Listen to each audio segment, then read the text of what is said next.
اپنے پروردگار کی عبادت کرو جس نے تم کو اور تم سے پہلے لوگوں کو پیدا کیا تاکہ تم اس کے عذاب سے بچو، جس نے تمہارے لیے زمین کو بچھونا اور آسمان کو چھت بنایا اور آسمان سے مے برسا کر تمہارے کھانے کے لیے انواع و اقسام کے میوے پیدا کیے، پس کسی کو اللہ کا ہمسر نہ بناؤ اور تم جانتے تو ہو۔ اور اگر تم کو اس کتاب میں جو ہم نے اپنے بندے پر نازل فرمائی ہے کچھ شک ہو تو اسی طرح کی ایک صورت تم بھی بنا لاؤ اور اللہ کے سوا جو تمہارے مددگار ہوں ان کو بھی بلا لو اگر تم سچے ہو۔ پھر اگر ایسا نہ کر سکو اور ہرگز نہیں کر سکو گے تو اس آگ سے ڈرو جس کا ایندھن آدمی اور پتھر ہوں گے اور جو کافروں کے لیے تیار کی گئی ہے۔ اور جو لوگ ایمان لائے اور نیک عمل کرتے رہے ان کو خوشخبری سنا دو کہ ان کے لیے نعمت کے باغ ہیں جن کے نیچے نہریں بہ رہی ہیں، جب انہیں ان میں سے کسی قسم کا میوہ کھانے کو دیا جائے گا تو کہیں گے یہ تو وہی ہے جو ہم کو پہلے دیا گیا تھا، اور ان کو ایک دوسرے کے ہم شکل میوے دیے جائیں گے اور وہاں ان کے لیے پاک بیویاں ہوں گی اور وہ بہشتوں میں ہمیشہ رہیں گے۔ اللہ اس بات سے آر نہیں کرتا کہ مچھر یا اس سے بڑھ کر کسی چیز مثلا مکھی مکڑی وغیرہ کی مثال بیان فرمائے۔ اب جو مومن ہیں وہ یقین کرتے ہیں کہ وہ ان کے پروردگار کی طرف سے سچ ہے، اور جو کافر ہیں وہ کہتے ہیں کہ اس مثال سے اللہ کی مراد ہی کیا ہے۔ اس سے اللہ بہتوں کو گمراہ کرتا ہے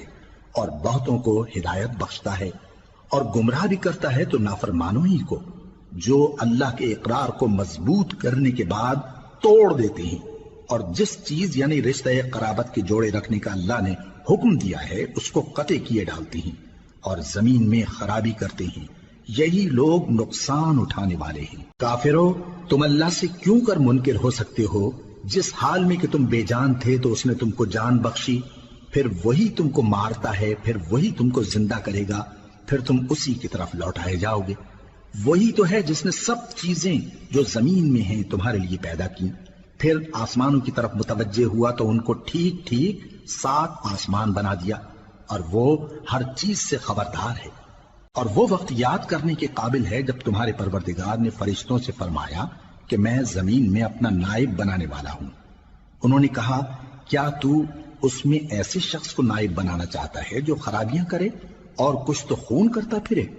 اور ہم تیری تعریف کے ساتھ تسبیح و تقدیس کرتے رہتے ہیں۔ فرمایا میں وہ باتیں جانتا ہوں جو تم نہیں جانتے۔ اور اس نے آدم کو سب چیزوں کے نام سکھائے، پھر ان کو فرشتوں کے سامنے کیا اور فرمایا کہ اگر سچے ہو تو مجھے ان کے نام بتاؤ۔ انہوں نے کہا تو پاک ہے، جتنا علم تو نے ہمیں بخشا ہے اس کے سوا ہمیں کچھ معلوم نہیں، بے شک تو دانا ہے، حکمت والا ہے۔ تب اللہ نے آدم کو حکم دیا کہ آدم تم ان کو ان چیزوں کے نام بتاؤ۔ سو جب انہوں نے ان کو ان کے نام بتائے تو فرشتوں سے فرمایا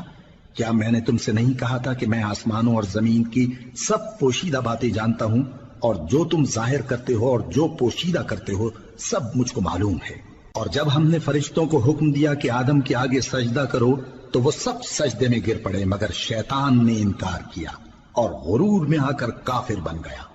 اور ہم نے کہا کہ اے آدم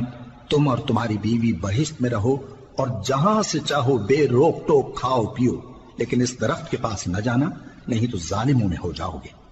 پھر شیطان نے دونوں کو اس درخت کے بارے میں پھسلا دیا اور جس عیش و نشاط میں تھے اس سے ان کو نکلوا دیا۔ تب ہم نے حکم دیا کہ بہشت بری سے چلے جاؤ، تم ایک دوسرے کے دشمن ہو، اور تمہارے لیے زمین میں ایک وقت تک ٹھکانہ اور معاش مقرر کر دیا گیا ہے۔ پھر آدم نے اپنے پروردگار سے کچھ کلمات سیکھے اور معافی مانگی تو اس نے ان کا قصور معاف کر دیا۔ بے شک وہ معاف کرنے والا ہے، بڑا مہربان ہے۔ ہم نے فرمایا کہ تم سب یہاں سے اتر جاؤ، جب تمہارے پاس میری طرف سے ہدایت پہنچے تو اس کی پیروی کرنا کہ جنہوں نے میری ہدایت کی پیروی کی ان کو نہ کچھ خوف ہوگا اور نہ وہ غمناک ہوں گے، اور جنہوں نے اس کو قبول نہ کیا اور ہماری آیتوں کو جھٹلایا وہ دوزخ میں جانے والے ہیں اور وہ ہمیشہ اس میں رہیں گے۔